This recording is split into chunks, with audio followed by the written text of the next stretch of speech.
Les voy a mostrar unos ejemplos para poder diferenciar bien claro cuándo una figura es cerrada y cuándo una figura es abierta.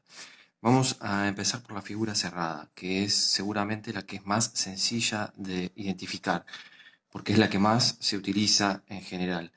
Y cuando hablamos de una figura cerrada, vamos a hablar de una figura que justamente su contorno está completo. En este caso, yo dibujo montañas, dibujo unas nubes atrás, en donde todo su contorno aparece cerrado, es decir, completo.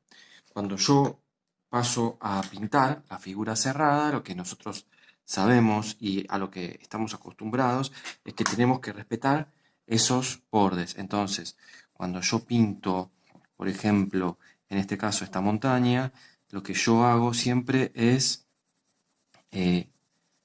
no pasarme del borde, es decir, de esta línea que yo dibujé en un primer momento, que es la que a mí me define los límites de una forma y de otra, es decir, a dónde termina la montaña y en este caso, a dónde empezaría este cielo, ¿sí? Que yo voy a pintar siempre respetando esos límites de las nubes y lo mismo sucede con las montañas. Es así que hablamos de una figura siempre cerrada.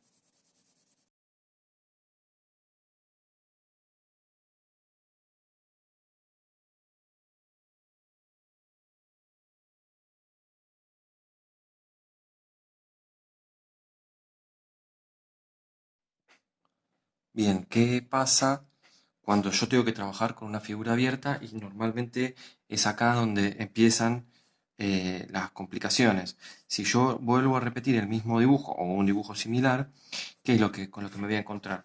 Con que esta figura abierta justamente no tiene su contorno completo. Por eso, por ejemplo, acá ya empecé a dejar estas zonas sin terminar.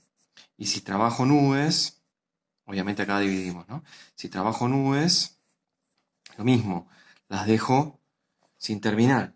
En este caso ya esta figura es abierta. ¿Por qué? Porque no tiene el contorno completo como la que yo había dibujado arriba.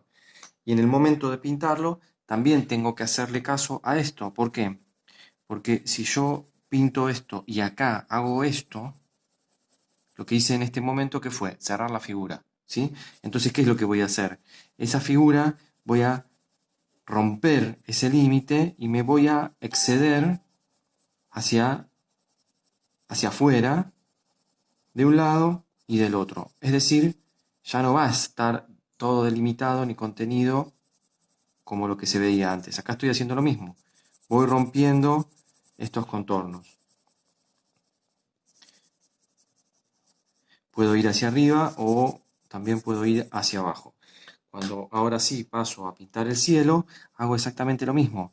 Voy a invadir la figura, fíjense cómo lo voy haciendo acá. Invado la figura, me meto dentro de la figura.